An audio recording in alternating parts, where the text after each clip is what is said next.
David Warner chose the biggest sporting occasion in the Australian cricket calendar to come alive in the Ashes and fill his boots.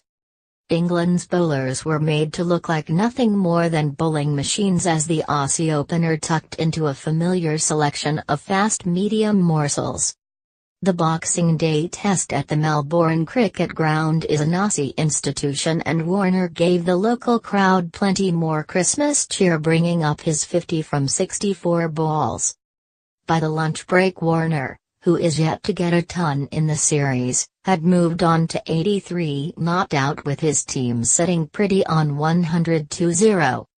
Cameron Bancroft has been far from fluent, but such is the perfect batting conditions out in the middle, he too is still there on 19 not out. Joe Root's early hopes of getting his team's nose in front were dashed by a lost toss, with Steve Smith barely able to contain his excitement at being able to bat first. There wasn't a cloud in the sky and the pitch looked built for a run fest, but it was his bowlers who were going to have to toil. Debutant Tom Curran was the only change to the side from Perth, replacing Craig Overton, and he received his cap from Bob Willis before play. But there was no joy for him or his fellow bowlers, who again found it nigh on impossible to move the ball off the straight.